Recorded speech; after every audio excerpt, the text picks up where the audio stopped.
ba't nandito pa rin kayo sa labas? Magsiuwi na nga kayo. 10:00 na, oh. Dem, baka pwedeng mamaya na lang. Nagkakasiyahan pa kami. Bawal na nga tumambay. Kayo talaga humihirit pa. Curfew na nga, di ba? Ngayon lang naman to, Demi.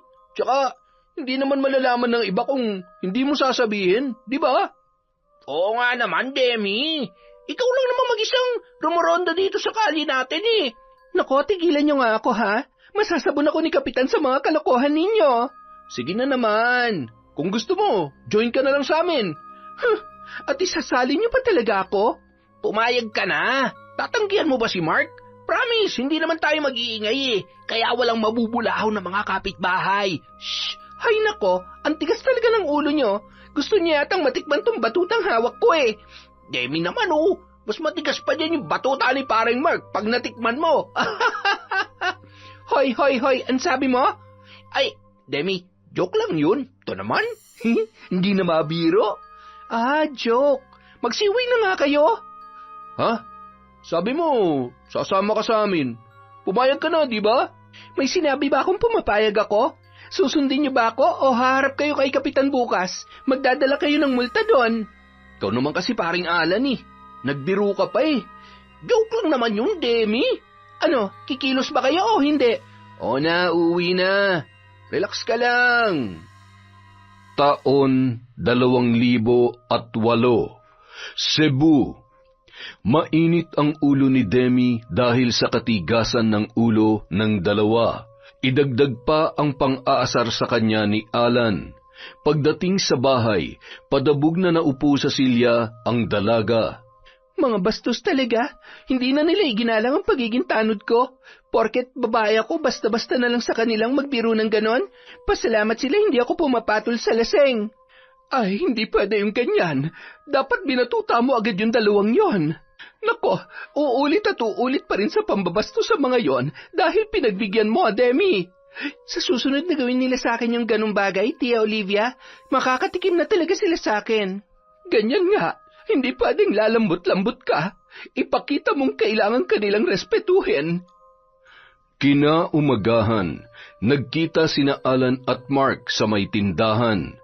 Kapwa pa sila napatingin sa bahay ni Demi na nasa kabilang kanto lamang. Magkakapit-bahay lang silang tatlo at magkababata. Ikaw talaga? Naudlot tuloy yung inuman nating kagabi. Ba't mo naman kasi sinabi yung kay Demi na bad trip tuloy? Naku, paring Mark, hindi mo ba napapansin na parang kumikislap ang mga mata ni Demi kapag tinititigan ka niya? Sigurado ako may gusto sa iyo yun. Gago, pati ba naman yan napapansin mo? Siyempre naman, matanglawin kaya tong kaibigan mo. Matanglawin, as if naman papatol ako sa kanya. Sa mukha niyang yun? Uy, huwag ka lang tumingin sa mukha. Maganda naman yung kurba ng katawan. Sa'yo na lang, pre. Mukhang ikaw tong nagnanasa eh.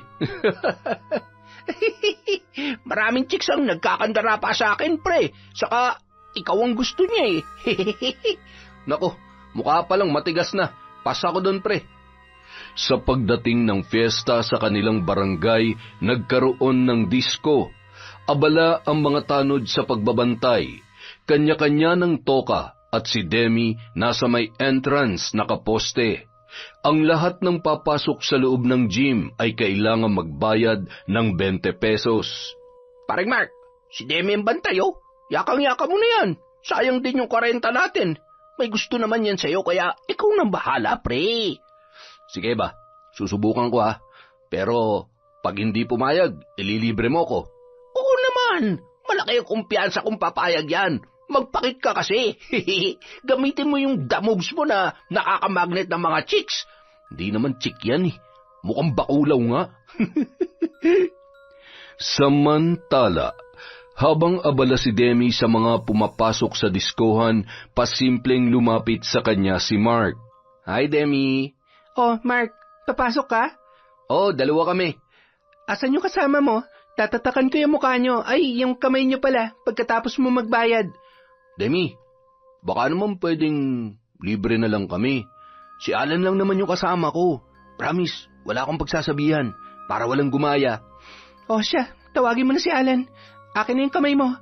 Salamat, Demi ha. Cute mo talaga. Pasimple namang napangiti sa kilig ang dalaga nang sabihin yon sa kanya ni Mark. Bata pa lamang ay crush niya na ito, at ngayong mga dalaga't binata na sila, mas lalong lumalim ang kanyang nadarama para sa lalaki. Oh, di ba? Sabi ko sa iyo lakas mo talaga diyan kay Demi, pare. Patay na patay sa iyo yan. Gago. Uy, may bebot doon, oh. Lapitan natin. Sa patuloy na pagtakbo ng oras, halos na puno na ang gym. Nagkakasiyahan ang lahat. Sumasayaw na parang nasa ulap. May nag-iinuman sa bawat sulok. Saglit na huminto ang tugtugan at pumailan lang ang boses ni Demi. Magandang gabi po sa inyong lahat. Ako po'y napag-utusan ni Kapitan na ipahatid sa inyo itong mensahe. Ang sino man magsisimula ng gulo sa kasiyahan nating ito, ang siya magbabayad sa sound system. Kaya sana, mag-enjoy lang po tayo at payapang magsayawan. Matapos maihatid ang mensahe, umupo na si Demi sa isang gilid. Ilang sandali pa, kinalabit siya ng ibang tanod na nagkakainuman na rin. Demi, tagayo. Nako, baka masita tayo ni Kapitan yan. Tayo tong tagabantay tapos naglalasing tayo. Iinom ka lang naman, hindi ka gagawa ng gulo. Huwag ka mag-alala, may pahintulot kami mula kay Kapitan. Fiesta ngayon, Demi, mag-enjoy din tayo. Sige na nga, mapilit kayo Nagkatagayan na ang mga tanod at sa paglipas ng mga oras, nakikita ng sumasayaw si Demi kasama ang mga kasamahan niya na taga-barangay. Samantala, humahalakhak si Mark sa kabilang sulok nang marinig niya mula kay Alan ang binabalak nito. Nang makaramdam ng pagod, bumalik na si Demi sa kanyang upuan. Demi, shot! Ha? Pas lang muna ako, Alan. Nahihilo na ako Grabe ka naman. Masama kayang tinatanggihan ng grasya. Sige ka, magtatampo sa'yo si paring Mark. Ay, sige na nga, akin na. Ubusin na natin tong long neck na tanduay. Mamaya ka na bumalik sa pagsayaw. Ha, Demi? Kami lang kasi ni paring Mark Mas maigi na yung may kasama kami. Di ba, paring Mark? Oo nga naman, Demi. Hindi na tumanggi pa ang dalaga. Kahit nahihilo na, ay patuloy pa rin siya sa pagtanggap ng tagay. Nang tumunog na ang sweet na tugtugin, tinulak ni Alan si Mark kay Demi. Demi, baka gusto mong sumayaw. Walang kapareha si paring Mark, totoo ba, Mark? Okay lang ba sa'yo? Sige ba? Nang maigiyan na ni Mark si Demi sa gitna ng diskuhan, lumapad ang pagngisi ni Alan. Hinintay niyang bumalik ang dalawa bago ibinigay kay Demi ang basong nilagyan niya ng alak at mayroon din siyang inilagay na tableta roon. Demi, hala, akin ka agad? Oo, tapos na ako Pagkatapos mo, si paring Mark naman. Round nga, di ba? Sige na, inumin mo na yan, Dem. Maya-maya pa, naramdaman na ni Demi na parang umiikot ang buong paligid at bumibigat na rin ang talukap ng kanyang mga mata. Dem, ayos ka lang ba? Lasing na yata ako. Ihatid ka na namin, gusto mo? Para makapagpahinga ka na. Uuwi na rin naman kasi kami. Sige ba? Sasabay na ako sa inyo. Paangkas sa motor mo, ha? Oo naman. Ngunit hindi pa sila nakakarating sa motor, nakatulog na ang dalaga. Pre, pakialalayan naman si Demi. Ako na magmamaneho. Ay, sige. Saan natin siya dadalhin, pre? San pa nga ba? Di sa inyo. Walang tao dun, di ba? Sabi ko na trip mo rin yung plano ko Gagi. Magkaibigan tayo, di ba? Maigi na to kaysa sa mga baklang bakulaw. Sa kwarto ni Alan, pinahiga nila si Demi. Nung mga sandaling yun, wala nang malay ang dalaga. Ganda ng one kata, di ba? Pumikit ka lang para di mo makita yung muka. Hipon Basta ganitong lasing na ako. Wala na akong pakialam sa mukha, pre. Paano? Ako na muna ang mauna, Ginalaw ng magkaibigan si Demi. Pinagsawaan ang katawan noon. Kinabukasan, paggising ng dalaga, nagulat siya dahil hindi pamilyar ang silid na kanyang kinaroroonan. Masakit ang kanyang ulo nang bumangon, ngunit nagtaka siya kung bakit siya ay hubot-hubad at katabi ang isang lalaki sa kama. Diyos ko, ano nangyari sa akin? Nang hawiin niya ang kumot sa katabi, nalantad ang muka noon. Mark, gumising ka! Ipaliwanag mo to sa akin! Ang ingay mo naman, Dem. Natutulog pang tao eh. Mark, ano ba? Anong ibig sabihin nito, ha? Huwag kang ang OA. Obvious naman na may nangyari sa atin eh. Walang hiya ka? Bakit mo ako ginalaw? Sabi mo iuwi mo ako. Yun nga ang usapan. Pero ikaw naman kasi tong pinaghahalikan ako eh. Sapilitan mo akong hinubaran. Uy, lalaki ako no. Lasing pa. Alangan naman ipagtulakan kita. Hindi totoo yan, Mark. Anong hindi? Palagay mo makikipagtalik ako sa'yo kung hindi naman ikaw ang gumawa ng paraan? Sa tingin mo ba mag-aaksaya ako ng panahon? Hoy, Dem, para sabihin ko sa'yo, maraming babae nagkakandara pa sa akin. Pasalamat ka, pinatulan pa kita eh. Hindi totoo yan. Itanong mo pa kay Alan kung gusto mong maliwanagan. Pero... Inamin mo pa nga na matagal mo na akong gusto eh. Pero, makinig ka, huwag ka mag-alala. Hindi ko to ipagsasabi sa iba. Ha? Secret lang natin to. Napaupo na lamang ang nag-hysterical na barangay tanod. Hindi niya alam kung totoo ba ang mga sinasabi ni Mark dahil ang huling naaalala niya ay yung nasa diskuhan pa sila. Marahil ay nagsasabi ngayon ng totoo dahil matagal na siyang may lihim na pagtingin sa lalaki. Marami talaga nag-aagawa ang alak, Dem. Alam mo kung minsan, nasasabi natin yung mga bagay na pinakatatago natin kapag lango na tayo. Sinabi ko ba talaga yon? Oo nga. Magsisiman ako dahil sa ginawa kong pagpapaubaya sa'yo. Huli na. Nangyari na yung nangyari. Ang mabuti pa, ibaon na lang natin to sa limot. Ha? Siya nga pala, uminom ka ng pain reliever mamaya pag uwi mo. Alam ko masakit yang sa'yo. Nakailang rounds kaya tayo kagabi? Ilang rounds? Gago ka talaga! Ito naman oh, tayong dalawa lang naman na nakakaalam nun. Huwag ka maingay, ha? Pero Mark, paano na? Anong paano na? Magkaibigan pa rin tayo, uy. Sige na, umuwi ka na. Baka hinahanap ka na ng tiyuhin mo. Kahit masakit ang buong katawan, lumabas ng bahay na yun si Demi na magkahalo ang nararamdaman. Hiya dahil sa sinabi ni Mark na pinaggagawa niya. Panghihinayang dahil hindi man lang niya nalasap ang sarap ng unang ligaya habang bumibiyahe sa kalangitan. At kilig dahil sa wakas ang panaginip niyang mahawakan at maramdaman si Mark ay nangyari na, kaya lamang ay hindi niya yon namalayan. Kahit na, ang importante, may nangyari sa amin. Sabi niya pa, magkaibigan pa rin kami. Ay, thank you Lord. Sa isang gabi lang, nagkatotoo matagal ko ng pangarap. Hoy, Demi, ba't ngayon ka lang? Kanina madaling araw pa, huminto yung disco ah. Nagkatuwaan lang kami, tiya. Ito naman masyadong high blood, umagang-umaga oh. Hoy, bakit para kang nanalo sa loto? Ibang kislap ng mga ngiti mo ngayon. Tiya, alangan naman magsungit ako. Napakaganda kaya ng araw ngayon. Ewan ko sa yung bata ka. Aalis muna ako. Mamayang hapon pambalik ko. Ikaw nang bahala dito sa bahay, ha? Opo, tiya. Ingat po kayo. Itutulog ko na lang tong sakit ng katawan ko. Tuwing gabi rumuronda si Demi sa kanilang kalye. Nung sumunod na gabi, nakita niya sina Mark at Alan na nag-iinuman sa may tindahan. Mag-aalas 10 na, Mark. Tatapusin lang namin tong iniinom namin, Dem. Mukhang matatagalan pa yan eh. Kabubukas lang yan, no? Sa bahay na nga lang natin yan tapusin, paring Mark. Sama ka sa amin, Demi. Pagkasabi noon, kumindat pa si Alan sa kanyang kaibigan. Mas mabuti pa nga. Total, bawal naman kami dito sa labas eh. Kayo na lang, kailangan ko pang sumilip dun sa may dulo. Baka merong pasaway din doon. Hintayin ka na lang namin sa bahay nila Alan, Demi, ha? Okay ba yon? Ha? Sige na, minsan lang naman kami magyaya eh. Nang makita ang nagsusumamong mga mata ng binata, tila may humaplos naman sa puso ng dalaga.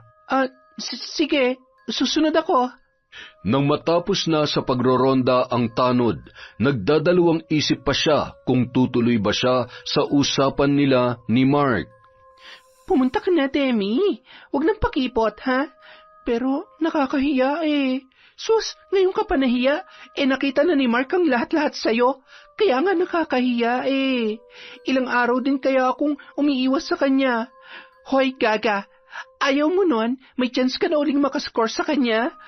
Ay, ano ba to? Kinakausap ko ng sarili ko. Mark naman kasi. Samantala, habang naghihintay kay Demi, tuloy naman ang inuman ng dalawa. Mukhang di na darating yun ah. Darating yun. Pustahan pa tayo. Malamang nagpapaganda pa yun para sa iyo eh. Sira ka talaga. Kahit anong gawin niya, baluga talaga siya, pre. Teka nga, ano na naman bang binabalak mo? Ano pa nga ba? Di dating gawi. Alam mo, ikaw, pinapahamak mo yata ako eh. Alam mo, pre, patay na patay yun sa'yo, di ba? Kaya hindi siya papalag kapag ikaw nakita niyang katabi niya. Tsaka ayaw mo nun, nalilibre tayo. Sa panahon ngayon, kung wala kang girlfriend, hindi ka makakalibre ng alam mo na. Siyempre, kailangan mag-effort tayo. Hindi naman tayo papayag na mukhang baluga ang mga girlfriend natin. Pero yan si Demi, alak lang ang katapat niyan at pak! May pulutan na tayo sa kama. Sabi mo eh, iba ka talaga. Pag may alak, may balak. Lupit mo, pre. Basta ba ikaw ang bahalang kumiliti kay Demi? Ako naman ang maglalagay ng pampawild sa inumin niya. Oh, mukhang dumating na yata, pre. Salubungin mo na. Para damang-dama ang kilig. Ay nako, sira ka talaga. Natatawa pang tumayo si Mark para salubungin ang kanilang bisita. Dem, dito tayo. Uy, bagong bukas na to ah. Natumba niyo na pala yung isa kanina. Oo, akala kasi namin, hindi ka na darating eh. Pwede ba naman yon? Basta nangako ako, tinutupad ko. Oh, shot na. Shot! Habang nag-iinuman, nagkukwentuhan ang tatlo, at sa paglipas ng mga oras, nilamon na ng alak ang presensya ng dalagang barangay tanod. Uwi na ako. Umiikot na yata ang paligid eh. Uy, wag muna, Demi. Nag-enjoy pa tayo eh. Hindi ka na talaga kaya, Alan eh.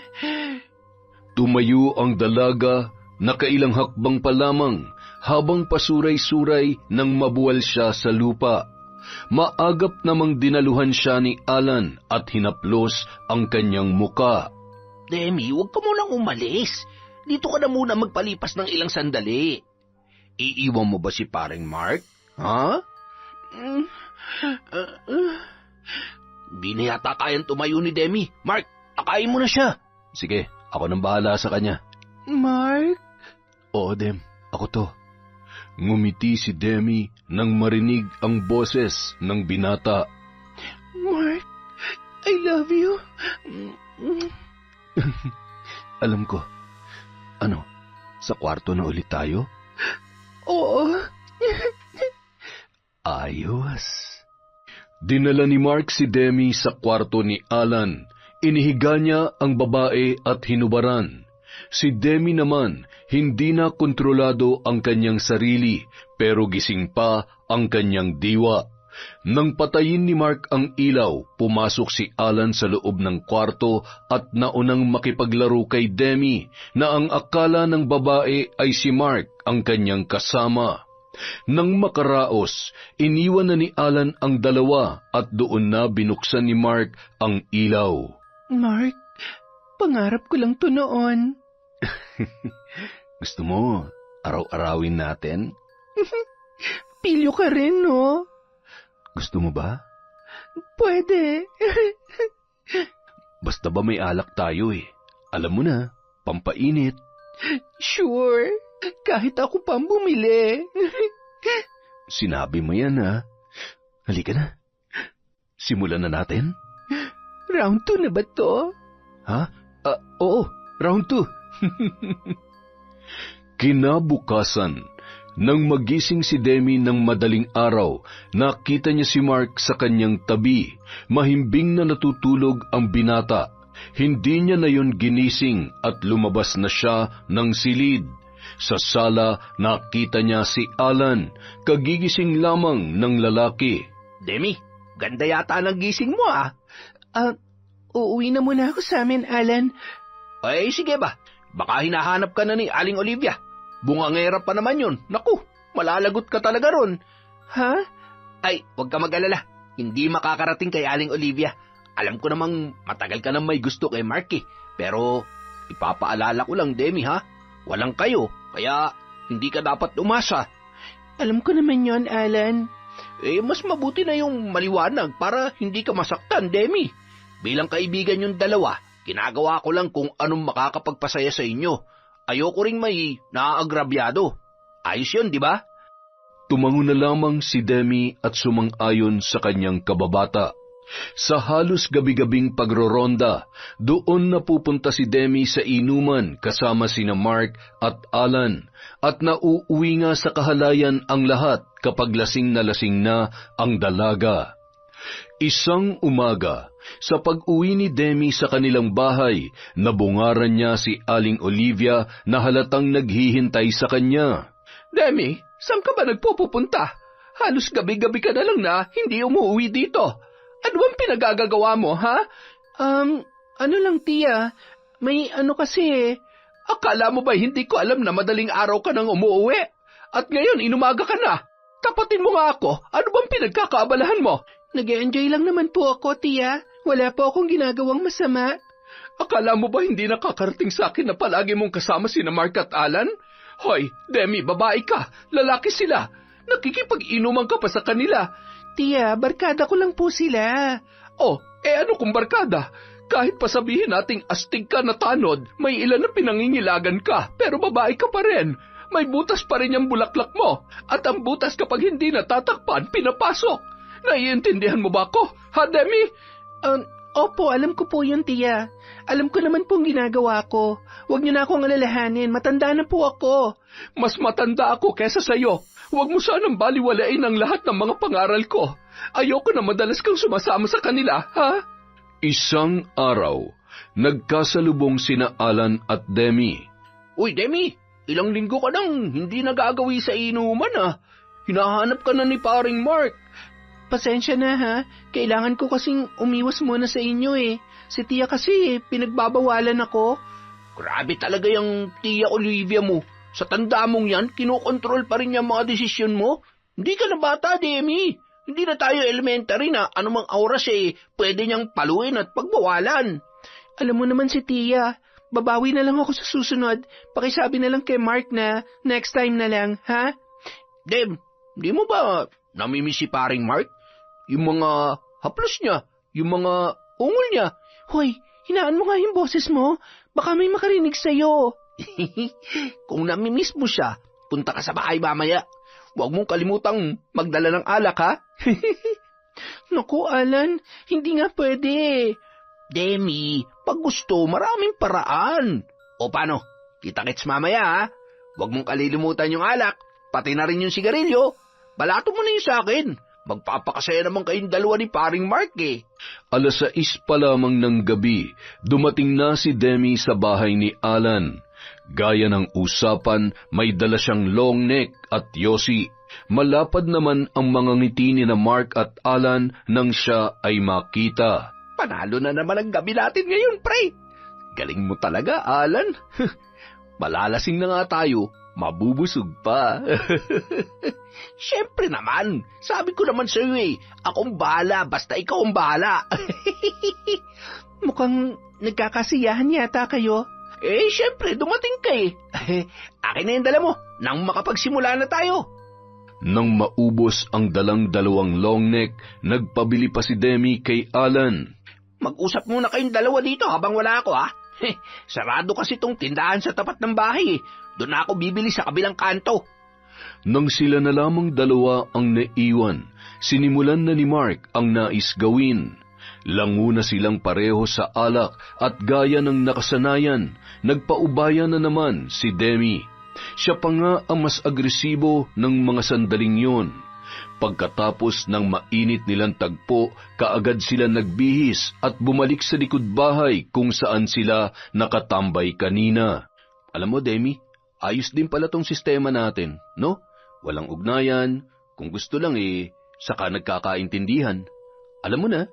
Mark, wala ka bang plano na dalhin natin to sa ibang level? Naku, Demi, kung ang tinutukoy mo ay liligawan kita at jojowain, pasensya ka na ha. Hindi ko kaya hindi ko magagawa yun. Nag-usap na tayo tungkol dito, di ba? Kasi ilang beses na rin natin tong ginagawa, di ba? Gaya nga ng sabi ko, Dem, magkaibigan pa rin tayo. Walang mali siya. Ganun. Pumayag ka naman, di ba? Bakit ngayon parang nagde-demand ka na? Pasensya ka na ha. Hindi ko rin alam kung bakit ko nasabi yon. Bigla na lang kasing pumasok sa isip ko. Itong tatandaan mo, Dem, nangyari ang lahat ng to dahil ginusto mo. Sa simula pa lang, ikaw naman ang naunang nagbigay ng motibo di ba? Bilang lalaki, pinagbigyan lang kita. Okay? Ngayon, kung sa tingin mo, naagrabyado na kita, pasensya ka na. Buti pa, tigilan na natin to. Ayoko namang puwersahin ka sa mga bagay na hindi mo naman pala gusto. Hindi, Mark. Hindi naman sa ganon. Pasensya ka na. Sa pagbalik ng kanilang kaibigan, nagtuloy-tuloy na ang inuman hanggang sa tuluyan ng nalasing si Demi na halos hindi na naman makatayo. Nakapikit na rin ang kanyang mga mata. Ano bang sinabi mo dito, pre? Bakit parang halos higupin na yung lahat ng alak kanina? Ewan ko ba niyan sa babaeng yan? Bigla na lang kasing, buti na lang, natauhan din. Ikaw na munang bahala dyan, pre ha. Anong ako? Hindi ka ba magpapatirik ng mata? Tapos na ako kanina. Pagsawaan mo na yan. Patayin mo na lang yung ilaw para kung sakaling magising, hindi ka agad makilala. Dito na muna ako sa labas. Kambala, pre. Habang nasa loob sina Demi at Alan, biglang dumating si Aling Olivia. Mark? Aling Olivia, napadaan po kayo. Hinahanap ko si Demi. Nandito ba siya? Po, wala ho. Kami lang po ni Alan ang nandito. Pasado 10:00 na po. Baka nagraronda na si Demi o baka nasa barangay. Sigurado ka bang wala siya dito? Sigurado po ako. Hayaan niyo po, Aling Olivia. Pag nakita ko siya mamaya, total, pauwi na rin naman ako. Sasabihin kong hinahanap niyo po siya. Kinabukasan, paggising ni Demi, bumungad sa kanya ang umaalingaw-ngaw na boses ng kanyang tiyahin. Ano na ba nangyayari sa iyo, Demi? Hindi ka naman dating ganyan Lasing na lasing kang umuwi kagabi. Halos hindi ka na nga makalakad. Ano bang problema mo? Wala po akong problema, tiya. Nag-enjoy lang po ako. Enjoy? Sa pamamagitan ng pag-inom ng alak? Lasengga ka na! Tiya, wag po kayo mag-alala sa akin. Ayos po ako. Wala po akong problema. Ngunit ng sumunod na araw, hindi maipaliwanag ni Demi ang nararamdamang bigat ng katawan. Nahihilo rin siya at kapag nakakaamoy ng bawang ay hindi niya mapigilan ang sarili na sumuka. Diyos ko, hindi kaya buntis ako? 2 buwan na rin akong hindi dinadatnan. Kailangan ko makasiguro. At sa pagtingin niya sa ginamit na pregnancy test, nanlumo ang dalaga nang makitang positibo ang resulta. Buntis nga ako. Kailangan malaman ni Mark ang tungkol dito. Nag-iba ang timpla ng mukha ni Mark nang marinig ang balitang yon mula kay Demi. Ano naman ngayon? Mark, kailangan panagutan mo to. Ano na lang ang sasabihin ko kay Tita Olivia oras na malaman niya? Problema mo na yun. Labas ako dyan, no? Anong labas? Akala ko ba maliwanag na sa iyong setup natin? Ba't kailangan ko pang ulit-ulitin, Demi? Pero Mark, ibang usapan na to ngayon. May buhay na sa sinapupunan ko at anak mo siya. Tigilan mo nga ako. Nagkaganyan ka dahil sa kagagahan mo. Kung hindi ka lang sana tangay, naisip mo sanang pwede ka mabuntis. Hindi ko pananagutan ng batang yan. Ipalaglag mo yan kung gusto mo. Wala kang puso. Balak mo pang patayin ang inosenteng anghel na ito. Hoy, wag na wag mong idadawit ang pangalan ko sa katangahan mo kung hindi malilintikan ka sa akin. Pagkatapos mo magpakasasa sa katawan ko, ganyan lang ang sasabihin mo? Bakit hindi? Hindi naman kita pinilit, di ba? Ikaw ang bumuka ka. At alam mo, sa totoo lang, hindi ka naman masarap eh. Mukha mo palang nakakadiri na, kaya wag mong ipangalandakan ng salitang nagpakasasa. Dahil sa totoo lang, kapag may nangyayari sa atin, pumipikit lang ako para hindi ko makita yung mukha mong baluga. Anong sabi mo? Bakit? Totoo naman, di ba? Walang pumapatol sa'yo dahil baluga ka. Hindi mo ba alam yun? Simula elementarya pa lang tayo, yan ang tawag sa'yo ng mga kaklase natin, baluga. Saka huwag ka nang mangarap na aakuin ko yung dinadala mo dahil wala akong planong makita ng mga tao bilang ama ng anak mo. Nakakasuka yung pagmumukha mo, Demi. Pangit ka na nga, tanga ka pa. Lubayan mo ko, umalis ka na. Tila pinagsakluban ng langit at lupa si Demi sa mga sinabing yon ni Mark. Pakiramdam niya, paulit-ulit na sinasaksak ng kutsilyo ang kanyang puso. Nagsimula ng pumatak ang ulan at wala siyang pakialam kung mabasa man siya o hindi. Kasabay ng malalaking patak ng ulan ay ang pag-agos ng masagana niyang luha. Nanginginig siya sa sobrang sama ng loob. Umiyak na siya ng malakas at humagulhol ng husto. Hindi! Sa bawat pagdaan ng mga araw, nalulung na si Demi sa alak. Para sa kanya, yun lang ang nakakapawi ng sakit na kanyang nararamdaman. Demi, ano bang problema mo, anak? Ilang araw ka ng ganyan. Hindi ka makausap ng matino. Pagising sa umaga, alak na ang ginagawa mong kape. Hanggang sa gabi, bote pa rin ang alak ang hawak mo. Sabihin mo, ano bang pinagdadaanan mo, Demi? Wala, tiya. Kaya ko to. Huwag niyo ako kailanganin. Kung minsan, nakikita si Demi na umiiyak habang yakap ang bote ng alak. Wala namang magawa si Aling Olivia dahil hindi naman nagsasabi ang dalaga sa kanya kung ano ang kanyang problema, kahit ano pang pilit ni Aling Olivia. Hanggang sa tuluyan ng naging lasinggera si Demi. Isang araw, habang lasing na lasing siyang naglalakad sa daan pauwi, pasuray-suray siyang tumatawa hanggang sa nauwi na sa pag-iyak. Bigla na lang siyang natumba sa daan at nahimatay. May ilang residente na nakakita sa nangyari at pinagtulungan siyang iuwi sa kanilang bahay. Ano po ba nangyayari dito kay Demi, Aling Olivia? Bakit wasak na wasak siya at halos paglalasing na lang ang kanyang ginagawa araw-araw? Hindi ko nga rin alam eh. Bigla na lang siyang nagkaganyan. Kausapin niyo siya ng masinsinan. Baka masyadong malalim ang bigat ng kanyang pinagdadaanan. Gagawin ko yan kapag nasa tamang wisyo ng pamangkin ko. Salamat nga pala sa paghatid niyo sa kanya. Isang umaga, kinausap ni Aling Olivia ang kanyang pamangkin. Kagigising lang nito at tila may plano na namang bumili ng alak sa tapat na tindahan. Demi, kailangan natin mag-usap. Tiya, okay po ako. Ano ba kayo? Kailangan ko lang ng konting pampagising. Hindi. Kailangan pag-usapan ang dapat pag-usapan, Demi. Ibinilin ka sa akin ng mga magulang mo bago sila lumisan sa mundong ito. Pananagutan kita. Sabihin mo, ano bang problema mo, anak? Tiya, wala nga ho. Hindi mo ba talaga ikukwento sa akin? Wala ka bang tiwala sa akin? Kaya ko po ito, tiya. Hayaan niyo na akong gumaling mula sa sugat na nararamdaman ko. Huwag po kayong mag-alala, magiging maayos din ako. Sa ngayon, gusto ko lang munang mapag-isa. Wala nang nagawa si Aling Olivia, kundi intindihin at hayaan na lamang muna ang kanyang pamangkin.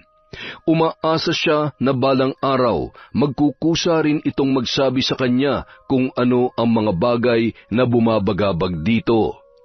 Ngunit sa paglipas ng mga linggo, unti-unti nang nawawala sa sariling katinuan si Demi. Isang gabi, habang nasa bilyaran ang dalaga at lasing na lasing, bigla na lamang siyang dinugo. Napahiyaw na lamang siya sa sakit at nang makita ang dugo sa kanyang palad na hinawak niya sa kanyang harapan, ay biglang humalakhak ang dalaga. Wala na! Wala nang anak ko! Wala nang anak ko! Nilapitan si Demi ng mga tao pero kaagad din siyang lumayo. Nanlilisik ang kanyang mga mata na tumingin sa mga yun. Huwag niyo akong lalapitan! Huwag niyo akong susundan! Wala kayong alam! Wala kayong pakialam sa buhay ko! Nang makarating yun kay Aling Olivia ay sobra-sobra ang kanyang pag-aalala. Hinanap niya ang dalaga at natagpuan niya yon sa gilid ng barangay hall. Nakabaluktot yung natutulog doon. Napaiyak na lamang ang kanyang tiyahin sa kanyang nasilayan. Demi, umuwi na tayo sa bahay, anak. Malamig dito. Bakit dito ka natutulog? Nagising naman si Demi nang haplusin ng tiyahin ang kanyang pisngi. Sino ka? Si Tia Olivia mo to. Hindi mo ba ako nakikilala?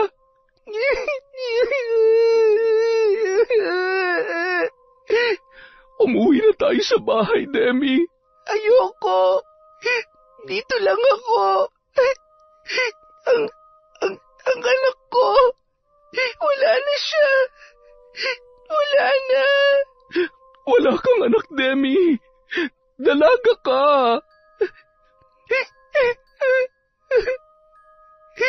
Wala na siya.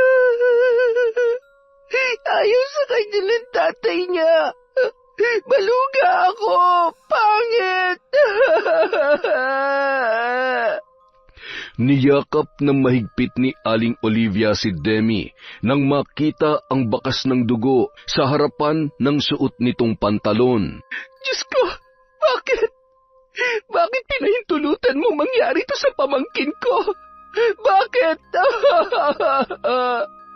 Wala na sa sariling katinuan ang dalaga. Minsan nakikilala niya ang tiyahin, ngunit minsan ay hindi. Dahil sa labis na pag-aalala na baka mapano si Demi, ikinulong siya ni Aling Olivia sa loob ng bahay. Samantala, kakauwi lang ni Alan galing Camiguin. Wala siyang alam sa mga nangyari kay Demi dahil siya ay nagbakasyon sa loob ng ilang buwan. Paring Mark, kumusta? Eto, masaya at malayo sa problema. Nasaan yung pasalubong ko? Pasalubong? Ah, alam ko na. May dala akong lambanog. Tama-tama to. Ipagluluto na lang kita ng pulutan. Tapos yayain mo si Demi na makijam sa atin. Ano, ha? Ayos ba? Gago, di na pwede si Demi. Bakit? Ayaw niya na ba sa'yo? Pare, wala na si Demi sa sarili niyang katinuan. Nakakulong na nga lang siya sa loob ng bahay nila eh. Ha? Bakit? Ano ba nangyari sa kanya? Nalulong na sa alak, pre. Tapos, bigla na lang nabaliw. Ganon? Ang bilis naman yata ng mga pangyayari. Buntis yun. Baka hindi niya nakinaya yung problema, kaya nawala na sa sariling pag-iisip. Ano? Si Demi? Buntis? Oo, pinipilit nga akong panagutan eh. Nek-nek niya. Ano ko, baliw? Sa pangit niyang yun, kasalanan niya, tatanga-tanga siya eh. Ngayon nasiraan na siya ng bait. Siguro naman ay alam na ng tiyahin niya na buntis siya. Baka pinaghihinalaan na tayo ngayon dahil tayo naman ang palagi niyang kasama nun, di ba? Ewan ko ron. Wala naman nabanggit yung mga kapitbahay na buntis yung baliw na Demi na yun. Saka, kung lumobo man ang tiyan niya, tsak malalaman natin yun. Kinakabahan ako, pre. Ano ka ba? Baliw nga yun, di ba? Lahat ng mga sinasabi niya, hindi ka panipaniwala. Baliw nga, di ba? Baka kasi anak ko yung dinadala niya kung totoo nga na buntis siya, pare. Huwag mo na nga isipin yung pangit na baliw na yun. Tara na, tagay na. Mukhang masarap yung lambanog eh. Samantala, isang hapon, nakawala si Demi. Nakatakas siya sa kanilang bahay. Kaagad siyang tumakbo papalabas. Wala doon si Aling Olivia dahil meron yung inaasikaso sa bayan. Lahat ng bakuran na madadaanan ay kanyang pinapasok at talagang nagwawala ang dalaga. Kung ano ang kanyang mahawakan, inihahagis niya yon o hindi kaya ay itinatapon. Gaya na lamang ng mga paso at mga tsinelas. Naglikha siya ng kaguluhan sa kanilang lugar. May ilang mga bata na pinagbabato na siya dahil sa kanyang mga ginagawa. At ang iba naman, tinatapunan siya ng tubig. Baliw! Umalis ka na, baliw! Salot ka lang dito, baluga! Anong sabi mo? Baluga ako? Totoo naman baluga ka, baliw! Tila nag-aapoy sa galit ang mga mata ng dalaga nang lapitan niya ang batang kausap. Mabilis niya yung nahawakan, Nagpumiglas ang bata at pilit na kumakawala. Kung baluga ako, ikaw demonyo! Demonyo ka! Magbabayad ka, demonyo! Akmang sasakalin na sana ni Demi ang bata nang dumating ang mga dati niyang kasamahan na tanod. Kaagad siyang kinuha ng mga yon at dinala sa barangay. Hindi niya nakilala ang mga kalalakihan, pero napasunod siya ng mga ito at huminahon naman siya nang sinimulan siyang kausapin ng masinsinan. Nang malaman yon ni Aling Olivia, kaagad siyang nagtungo sa barangay. Aling Olivia, bakit niyo naman hinayaang makalabas si Demi? Muntik na tuloy mapahamak yung isang bata. Hindi ko naman siya pinakawalan kaso. Umalis ako eh. Akala ko, hindi niya mabubuksan yung bintana. Doon kasi siya dumaan dahil nakakandado naman ang aming pintuan. Kung magpapatuloy po ang ganito, marami mapeperwisyo at baka mapahamak pa si Demi. Kailangan may gawin kayo, Aling Olivia, para hindi na siya makatakas pa. Iniuwi na lamang ng ginang ang kanyang pamangkin at muling ikinulong sa kanyang kwarto. Pasensya ka na. Kailangan ko itong gawin para hindi ka madisgrasya at makadisgrasya. Ayoko! Itong pagkakadena ko lang sa iyo ang naiisip kong paraan para hindi ka na makatakas pa, Demi. Patawarin mo ako. Tia, Demi, nakikilala mo ako? Nabuntis po ako. Ayaw niya kasi maluga ako. Wala nang anak ko. Sino? Demonyo. Sinong demonyo? Nang magsimulang humagulhol si Demi, hindi na siya nagsalita pa. Aalamin ko kung sinong demonyong tinutukoy mo, Demi. Alam kong sasabihin mo rin sa akin. Sa ngayon ay hindi na muna ako mangungulit sa iyo. Halika na, magbihis na tayo nang makakain ka na. Samantala, habang nakahiga, hindi mawala sa isip ni Alan ang kanyang nasaksihan na pagwawala ni Demi. Kawawa naman si Demi. Kung totoo nga nabaliw siya dahil hindi niya matanggap ang desisyon ni paring Mark, parang nakukonsensya yata ako. Ako pa naman ang dahilan kung bakit siya. Ay, baka ako pa nga nakabuntis sa kanya eh. Hindi malabo yun kasi ilang beses ko rin naman siya nagalaw. Ay naku, patawarin mo sana ako, Demi. Araw-araw, pinagtsatsaga ang kausapin ni Aling Olivia si Demi kahit hindi naman siya sinasagot nito. Ginagawa niya yun dahil ayaw niyang iparamdam sa pamangkin na siya ay nag-iisa. Kung dati hinahayaan niya lang na sarilinin nito ang problema, ngayon ay hindi niya nahahayaan na may gawin na naman si Demi na pwedeng humantong sa kanyang kapahamakan. Aalagaan kita, Demi, hanggang sa gumaling ka. Alam ko malalampasan mo rin ang pagsubok na ito. Hindi kita susukuan, mahal kong pamangkin. Tia! Demi, nagugutom ka na ba? Tia, si Mark po. Mark? Bakit? May ginawa ba siya sa'yo? Sabi niya baluga raw ako. Pangit. Nakakadiri. Siya ba? Siya ba ang lumapastangan sa'yo? Kasalanan ko po. Kasalanan ko. Ang tanga-tanga ko kasi. Tanga na baluga pa. Ay, wala ka talagang kwenta, Demi. Boba ka. Tanga.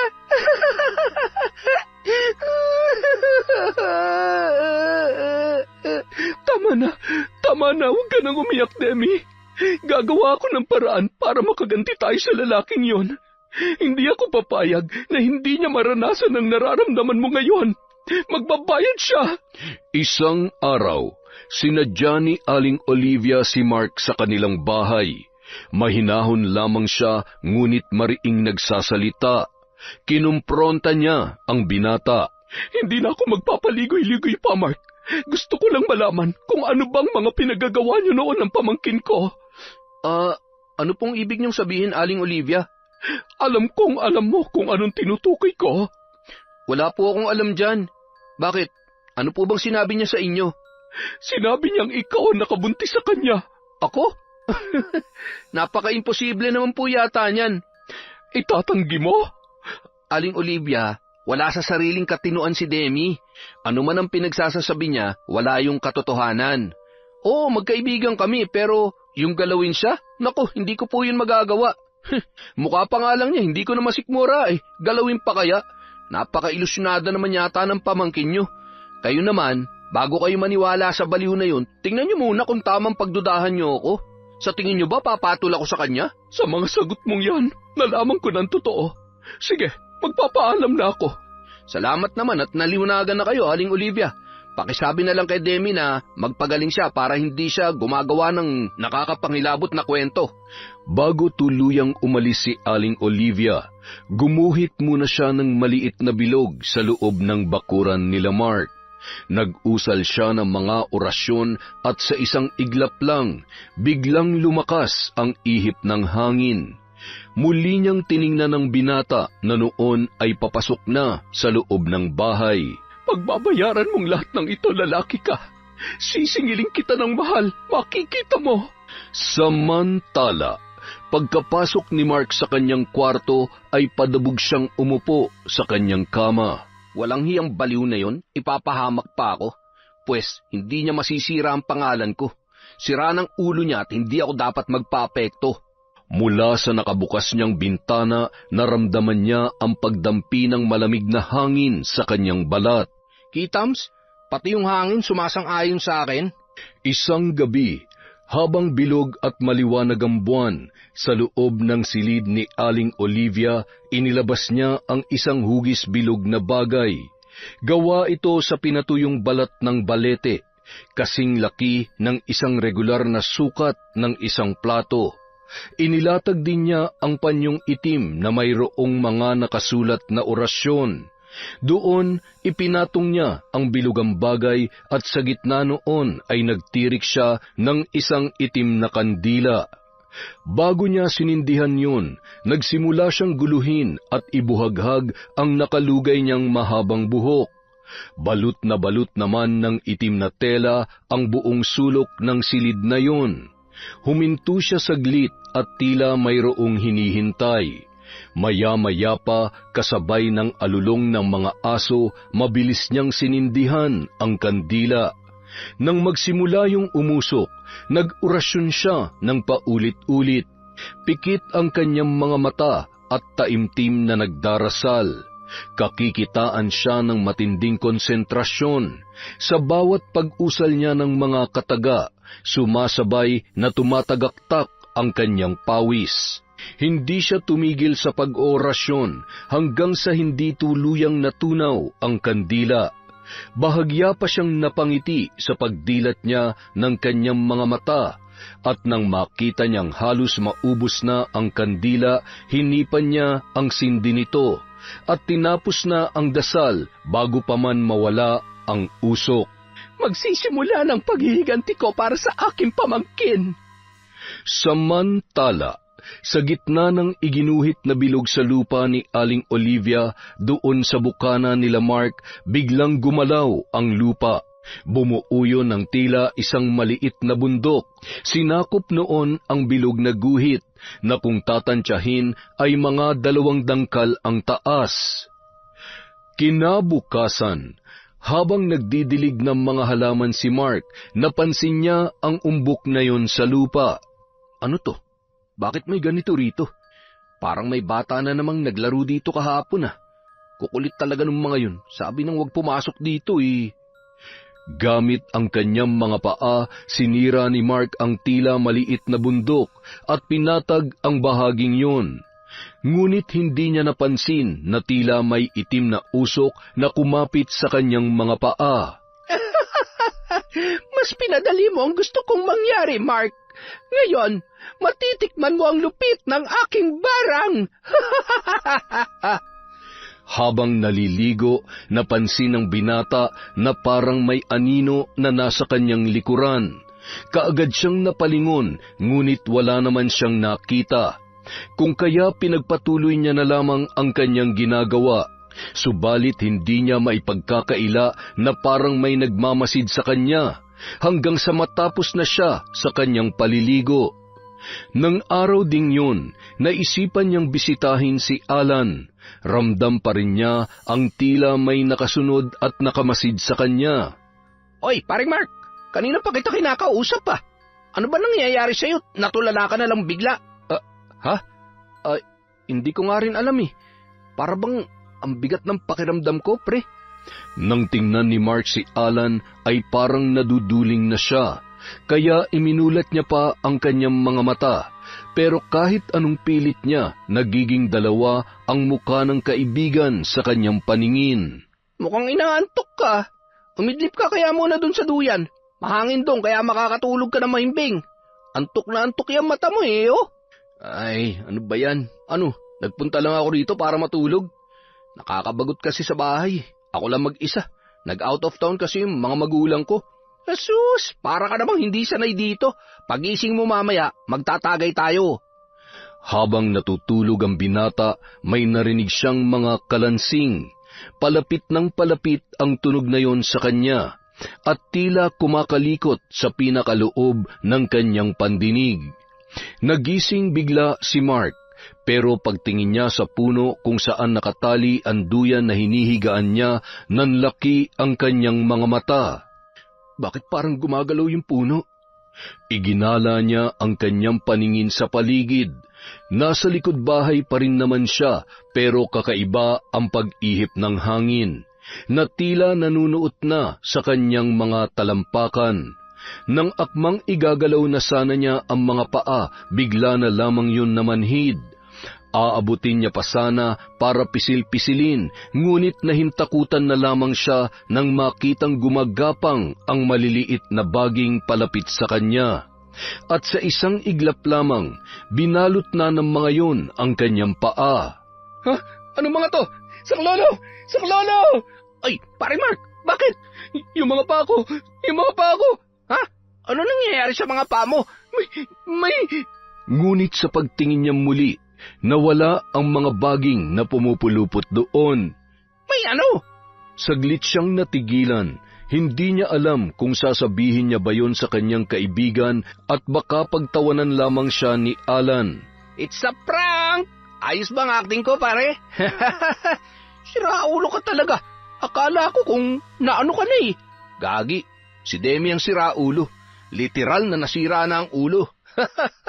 Oh, nasaan na yung sinabi mong tagay? Ay, oo na, bibili na. Habang nag-iinuman ng dalawa, napag-usapan nila ang tungkol sa pagwawala ni Demi noong nakaraang araw. Paring Mark, parang nakukonsensya ako dun sa nangyari kay Demi. Nakukonsensya? Gagi, bakit naman? Hindi naman ikaw nagpabaliw sa kanya, di ba?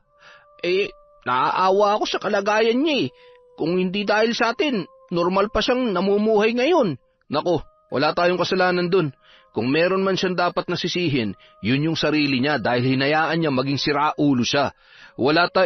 Natahimik bigla si Mark nang kanyang maramdaman na tila may bumara sa kanyang lalamunan. Oh, bakit pre?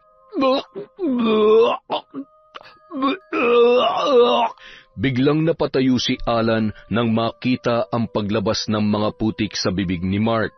Nanlaki ang kanyang mga mata at halos hindi makapaniwala sa kanyang nakikita. Samantala, nanlalabo na ang mga mata ni Mark dahil sa kanyang naranasan. Pakiramdam niya umiikot na ang paligid kaya ipinikit niya na lamang ang kanyang mga mata. Hindi niya na nalaman na putik na pala ang kanyang isinusuka. Hanggang sa natumba na lamang siya at nahimatay dahil sa biglaang pagbigat ng kanyang pakiramdam. Nang magkamalay na ang binata, naroon na siya sa loob ng bahay ni Alan. Ano nangyari sa akin, pre? Hindi ko nga alam eh. Bigla ka na lang nahimatay. Lakas siguro ng tama ng alak sa'yo. Ang naaalala ko lang, nahilo ko eh. Baka wala lang ako sa kondisyon ngayon, pre. Biruin mo, sumuka pa ako. Ano bang kinain mo? Bakit parang putik yung isinuka mo kanina? Gagi, putik talaga? Oo nga, hindi ako nagsisinungaling. Huwag mo nga akong pinaglololo ko. Mabuti pa, samahan mo na lang ako sa bahay. Doon na tayo tumambay. Wala ka namang gagawin ngayon, di ba? Sige ba? Sigurado may pagkain doon. Dito kasi nagkakasya lang ako sa bahaw at tuyo. Pagdating ng dalawa, kaagad napansin ni Alan ang umbok ng lupa sa bakuran nila Mark. Pre, ano to? Ha? Pinatag ko na yung kahapon Bumalik ulit? Hoy, baka naunong sa punso yan Gagi, tanda-tanda mo na nagpapapaniwala ka pa sa ganyan. Pumasok na nga tayo, baka kung ano na naman ang maisip mo. Magaya ka pa kay Demi. May pang-ulam sa ref, pre Ikaw na magluto, ako na magsasaing. Sige ba, manood na lang tayo ng pelikula. Total, sabi mo, wala ka naman sa mood na ituloy yung inuman Samantala, pinagmamasdan ni Aling Olivia ang nakatulala na si Demi. Nakatingin ito sa malayo. Pumwesto kasi sila sa tabi ng bintana para kahit papaano ay makita pa rin ni Demi ang mga tao sa labas. Demi, susuklayan kita, Nagsimulang haplusin ni Aling Olivia ang buhok ng dalaga.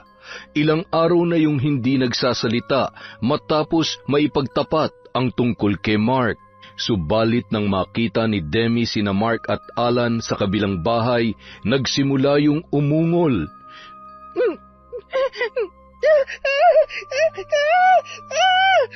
Demi, huminahon ka, anak!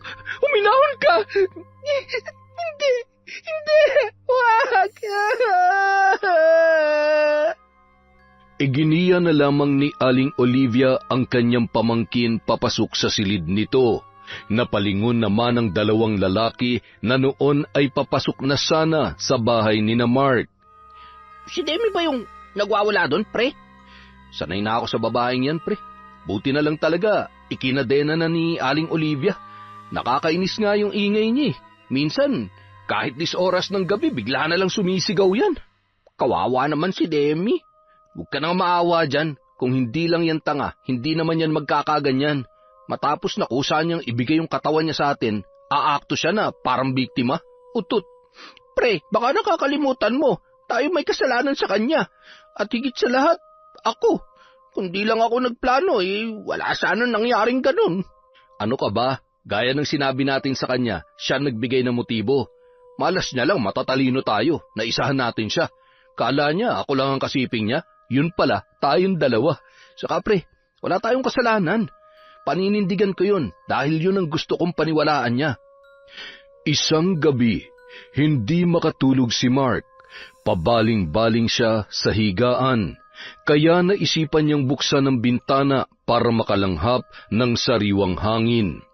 Sakto naman sa pagbukas niya, dumiretso kaagad ang kanyang paningin sa umbok ng lupa na nasa kanilang harapan. Laking gulat niya nang makitang tila mayroong mga baging na naroroon. Ilang beses pa siyang kumurap para masiguro na hindi siya namamalikmata. Subalit nang titigan niya yung mabuti, tila kumakaway ang mga baging at dahan-dahang gumagapang papalapit sa kanyang kinaroroonan. Nanlaki ang kanyang mga mata at nangilabot nang mapagtanto na gumapang ang baging papunta sa kanya at sa isang iglap lang, pumulupot yon sa kanyang leeg. Kahit nahihintakutan, pinilit ni Mark na kalasin ang mga baging na pumulupot sa kanya. Pero hindi niya yung mabaklas dahil mas mahigpit ang pagkakakapit ng mga yon sa kanyang katawan. Ano ba tong mga to? Naghahabol na ng hininga si Mark dahil sa tindi ng pagkakapulupot ng mga yon sa kanyang leeg, hanggang sa nagdilim na ang kanyang paningin at natumba na siya sa sahig. Kinabukasan, pagkagising ay kinapa niya ang kanyang leeg, ngunit walang bakas ng pagkakasakal sa kanya. Walang marka at walang mga baging. Napahawak pa siya sa kanyang ulo para isiping mabuti ang mga nangyari, pero nasisiguro niya na hindi yun panaginip. Totoo ang kanyang mga nakita. Ano ba to nangyayari sa akin? Nababaliw na rin ba ako katulad ni Demi? Dahil sa pagkabahala, ayaw niyang sarilinin ang mga nangyayari sa kanya. Kaya nagpasya siyang sabihin yon kay Alan. Kahit pagtawanan siya ng kaibigan, ay tatanggapin niya na lamang yun. Nais niya lang na makakausap at makikinig sa kanya dahil parang sasabog na ang kanyang utak sa pag-iisip kung ano na nga ba ang nangyayari. Pre, baka nga tama ako. Nuno sa punso yung nasa bakuran ninyo. Sabi mo, sinira mo na yun, di ba? Tapos bumalik ulit? At baka yung mga nararamdaman mo, yung nuno ang may gawa niyan. Alam mo, ayoko sanang maniwala sa mga ganyan eh. Pero hindi ko na rin kasi maipaliwanag yung mga nangyayari sa akin. Natatakot akong mabaliw na rin kagaya ni Demi. Isa lang ang solusyon dyan, pre. Albularyo. Albularyo? Saan naman tayo maghahanap ng albularyo? Kaya mo, magtatanong-tanong ako. Basta humingi ka muna ng paumanhin dun sa lupang tumubo sa bakuran nyo. At yun nga ang ginawa ng kanyang kaibigan. Nag-alay pa siya ng manok sa inaakala niyang punso. Doon niya mismo kinatay sa katabi ng tumubong lupa. Pero bigla na namang lumitaw ang mga baging. Nang makita yon, kumaripa siya ng takbo. Hinabol siya noon kaya lumabas siya sa kanilang bakuran at sa bahay ni Alan ang direksyon ng kanyang pagtakbo.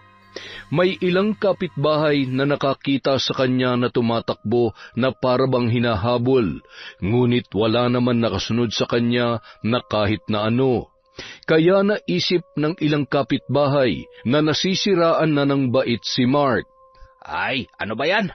Dumarami na yata ang baliw dito sa atin? Malamang may tinitira yan sila eh. Di ba? Magbabarkada naman yang sina Demi at Mark. Lagi nga yan nakatambay sa bahay ni Alan dati, di ba? Ay nako, iba na talaga ang mga kabataan ngayon. Kawawa naman ang kanilang mga magulang. Nabulahaw ang pamamahinga ni Alan nang bigla na lang sumulpot si Mark sa kanyang bahay.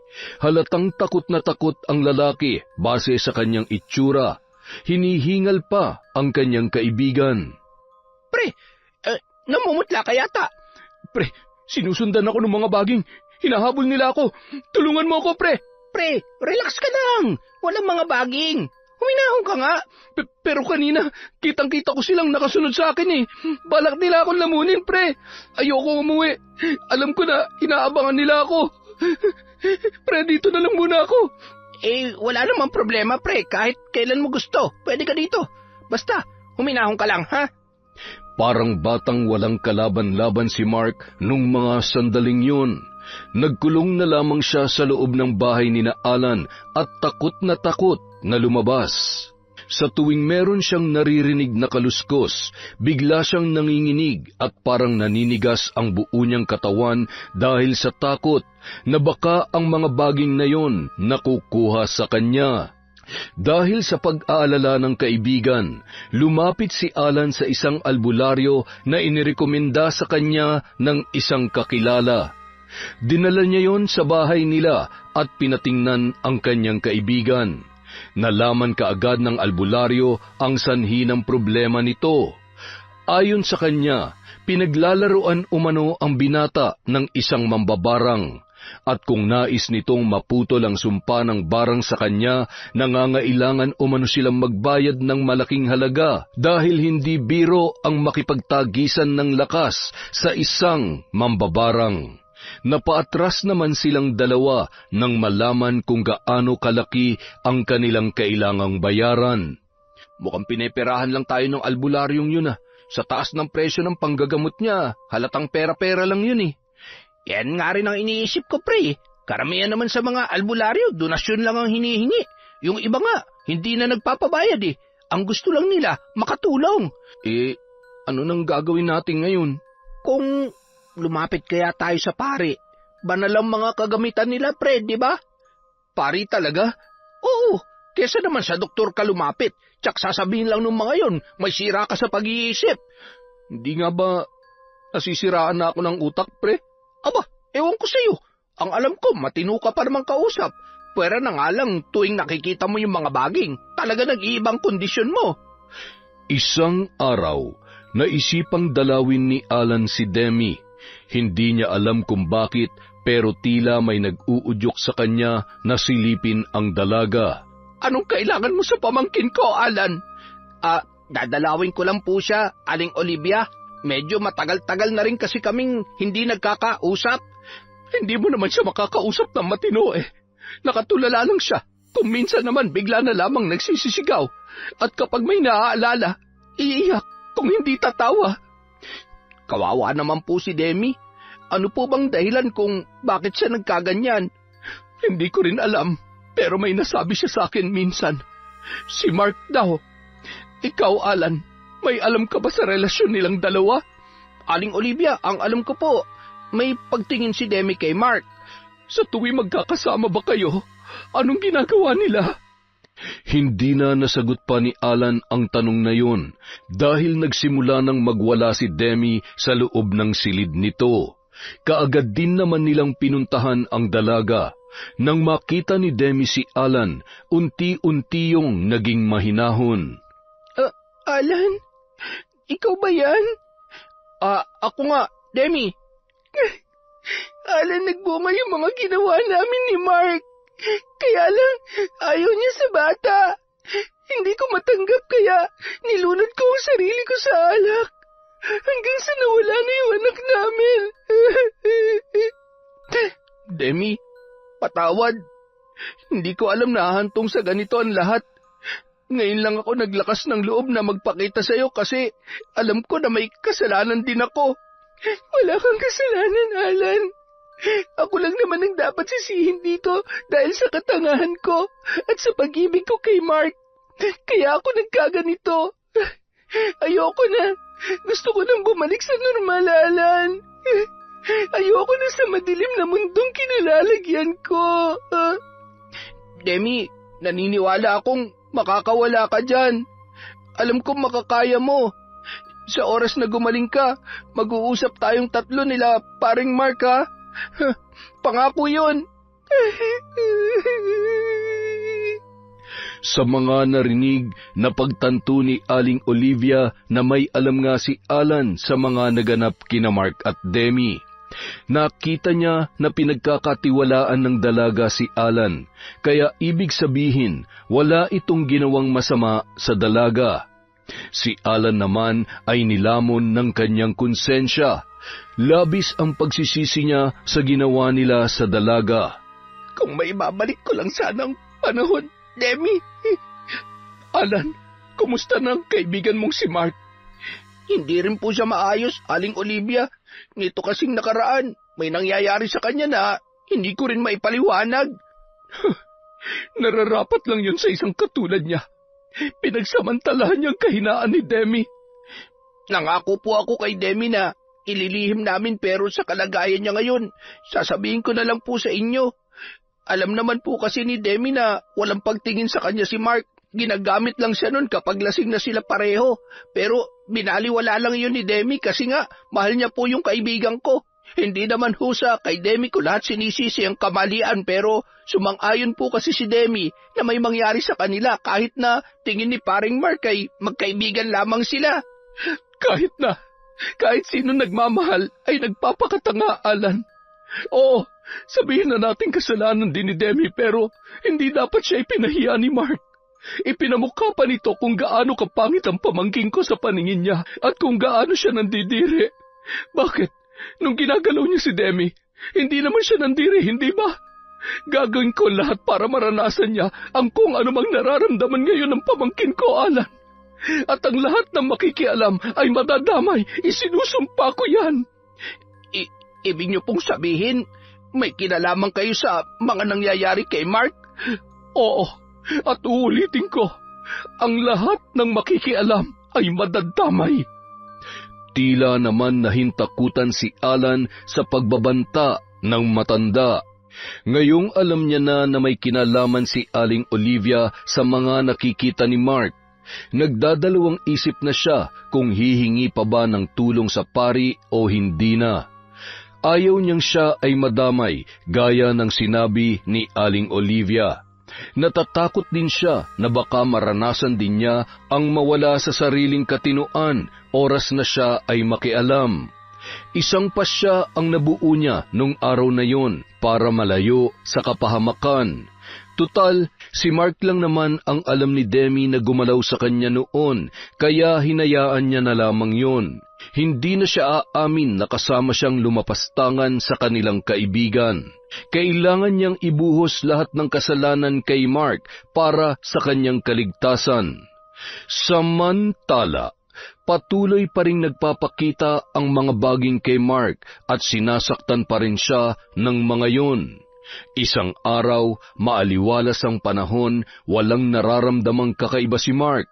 Naisipan niyang maglakad-lakad, pero nang matapat siya sa isang tindahan, napansin niyang nagbubulungan ang ilang mga kapitbahay na naroroon. Nakatingin pa ang mga yun sa kanya na halatang siya ang pinag-uusapan. Napikon si Mark at nilapitan ang mga yon. Anong tinitingin-tingin niyo, ha? Tumahimik na lamang ang lahat na tila nagulat sa kanya. Kung wala kayong magawa sa buhay, huwag akong pagdiskitahan nyo. Bakit? Inaano ka ba namin? Huwag mo ang patulan yan. Alam niyo namang may tiriring yung tao eh. Anong tiriring, ha? Umalis na kayo dyan. Baka magwalayan kagaya ng ginawa ni Demi. Paano ba naman kasi? Sumisinghot ng utot ng demonyo kaya ayan, lumuluwag ang tornilyo sa utak tapos idadamay pa tayo. Anong sinabi mo? Kayo pala tong siraulo eh. Lumapit si Mark sa may tindahan at pinagbabasag ang mga botelya na nakalagay sa isang lamesa. Kita nyo na? Ba't nyo naman kasi siya ginalit? Alam nyo namang may sayad yan eh. Sino na magbabayad sa mga nabasag niya? Inis na nilisan ni Mark ang tindahan. Narinig niya pa ang sinabi ng mga tao tungkol sa kanya.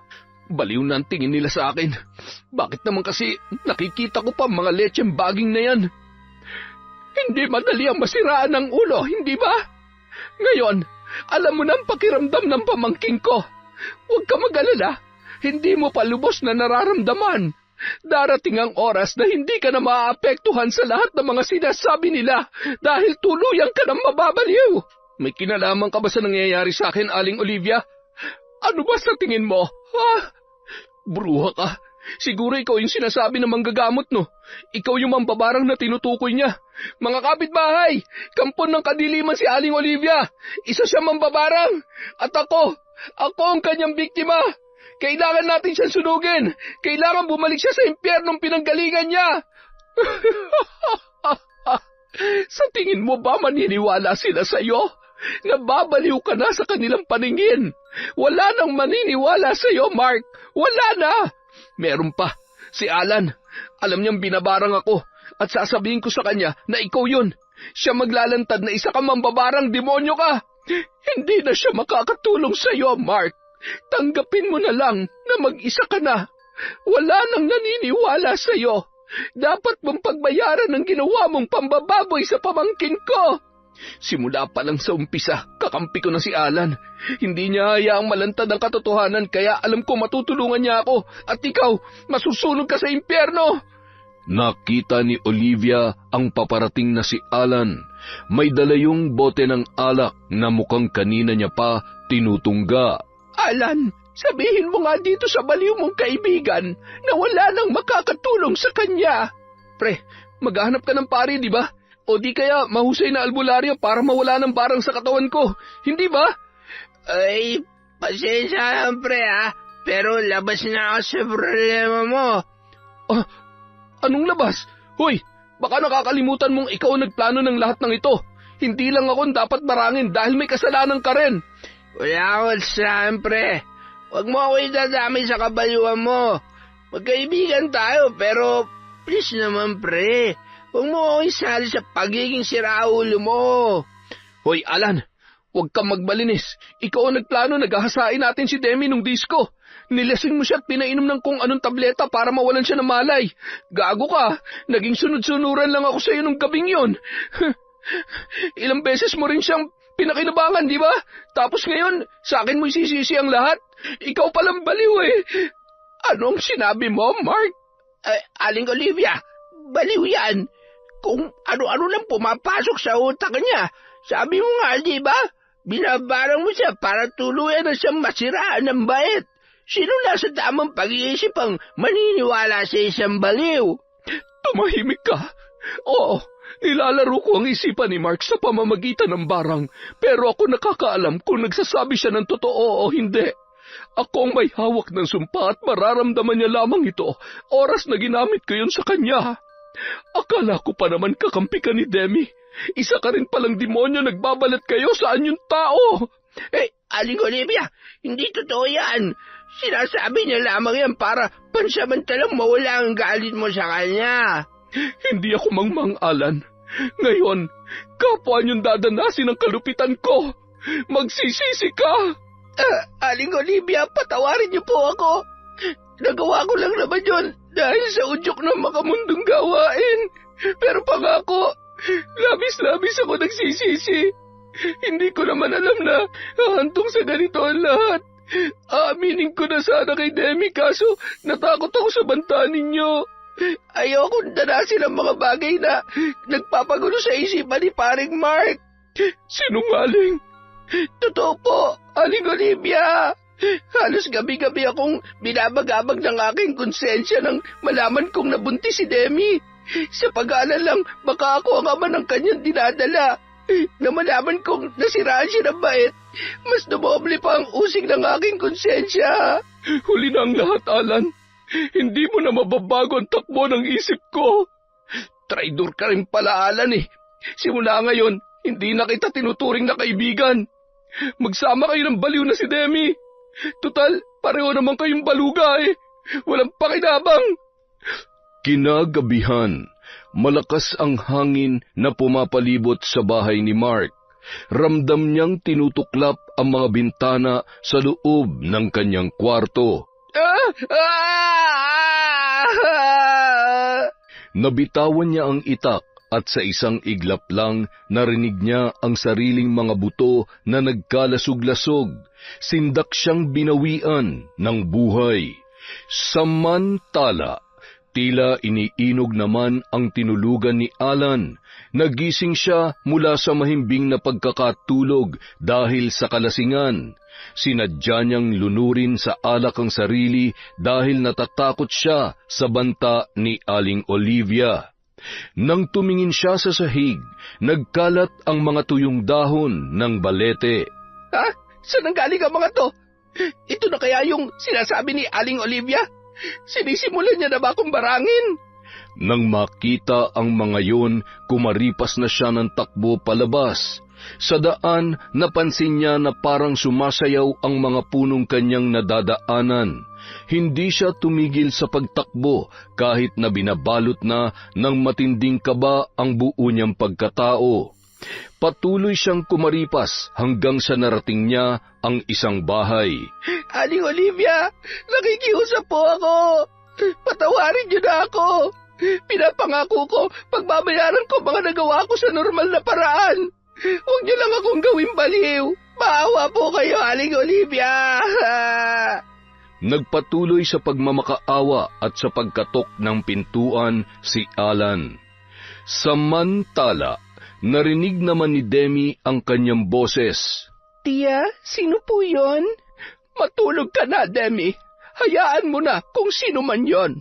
Kailangan mo magpahinga para gumaling ka. Unti-unti ka nang nanunumbalik sa dati. Pero boses po yun ni Alan, Tia. Mukhang kailangan niya po ng tulong. Hindi natin siya pagbubuksan.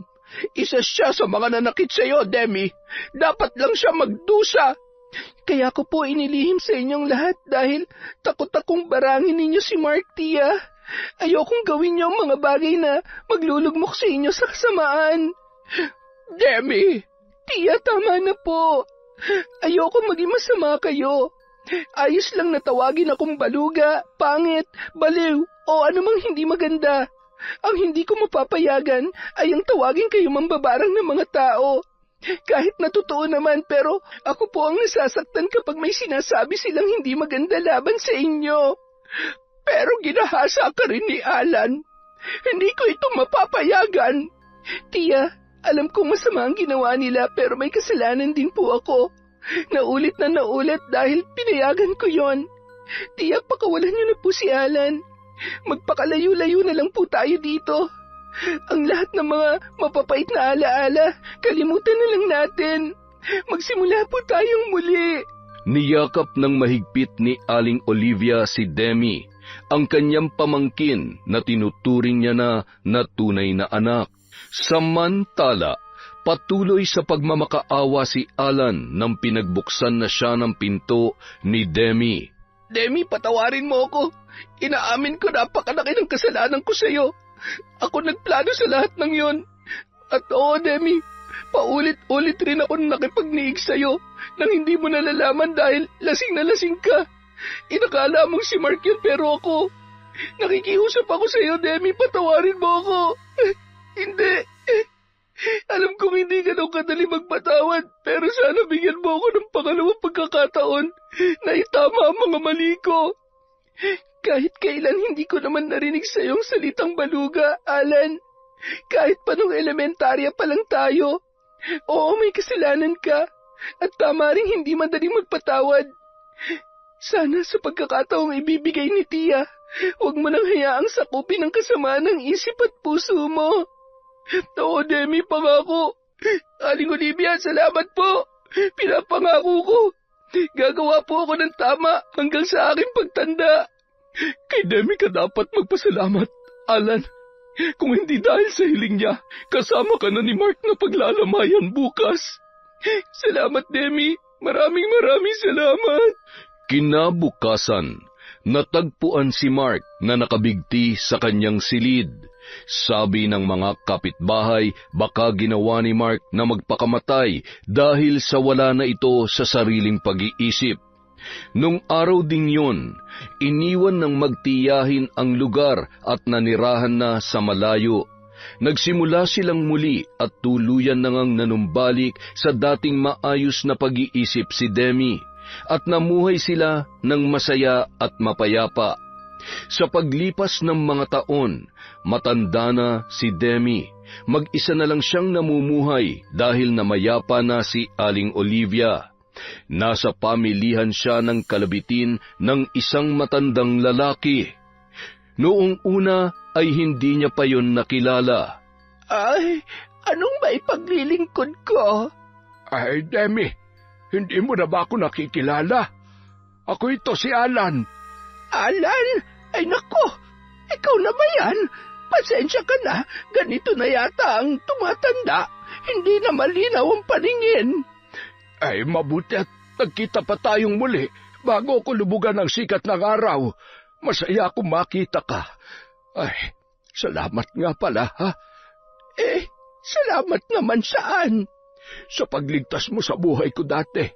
Kung hindi dahil sa tulong mo, hindi ko na masisilayan ang ganda ng mundo sa paglipas ng mga taon.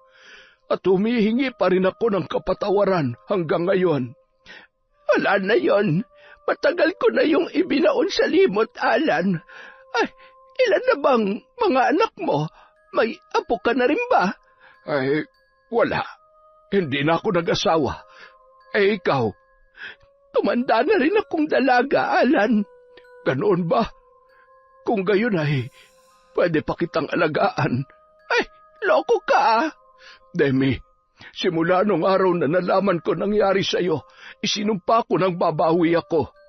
Kaya lang, lumayo kayo ni Aling Olivia. Hindi na tuloy kita napagsilbihan. Kaya ngayon nakita na kitang muli, hindi ko nahahayaang makawala ka pa. Hindi lang ito kabayaran sa kasalanan ko sa iyo, kundi gusto ko rin makabawi sa paraan na alam ko. Wala akong masabi, Alan. Wala ka namang dapat sabihin, Demi. Sagutin mo lang ako ng oo at ipapadama ko sa iyo ang tunay na hangarin ko. Sige ka, hindi natin alam kung hanggang kailan lang ang buhay natin. Hayaan mo na makabawi ako sa iyo, Demi. Ay nako, ikaw talaga, oo. Sige na nga, mukhang wala naman akong magagawa pa. At sa bawat paglipas ng mga araw, naramdaman ni Demi ang pag-aalaga at pag-aasikaso ng kanyang kababata na si Alan. Yun! Muntik na maubos ang boses ko na. Maraming salamat ulit sa walang sawang pagsuporta sa Kwentong Enteng. Dahil dyan, meron tayong shout out ulit.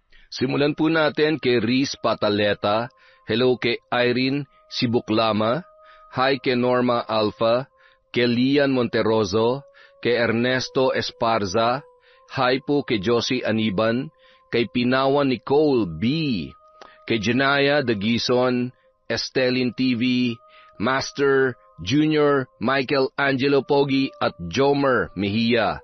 Hi po kay Heidi Gregorio, kay Marites at Benson Sumanting, kay Marian Laborte, kay Adila Rico, kay Norvia Cabanyero. Hello din po kay Manisan Mamot Mapadtaya, Linda Crimen, Jonalyn Suba, kay Christiel Mamado, Celia Tolentino, Ann Lopez Flores, kay Meredith Jurila, kay Ellen Kiano, kay Tessie Tita, hi po tita. Hi kay Marisa Belda, kay Emelinda Valencia, Larcy Molina, kay Gemma De Ocampo, kay Janet JJ2. Hello po sa Naling family at kay Marilor Guevara. Hi kay Ray, Billy Ray, Jenny May at Lucy Buendia. Hello po kay Finky Rusi 14, kay Margie Banosong. Hi, hello kay Irma Umali, kay Febe Jane Toledo, kay Adel Quadrillero. Hi din po kay Edgardo Fontanilla, kay Elsa Havinia, kay Febe Rañada, kay Arlene Castro Ramos, Ami Viray, Monica Nieves, Kimpoy Feliciano. Hi kay Mama Riza, kay Gia Gigi, kay Virginia Pontillas, kay John Calix, JM Johnny, John, Maruha Torrenueva, at Jaira from Leonida Torrenueva. Hi po kay Troy, Tresha May, Axel Rose from Peter Tom Galindez. Hi din po kay Mel Santarita, kay Adorio Tonight, kay Leonardo Agbayani Jr., kay Emily Zulueta at Andrea Fernandez from Kuwait. Mag-iingat po kayo dyan palagi. Again, maraming salamat po mula sa Kwentong Enteng.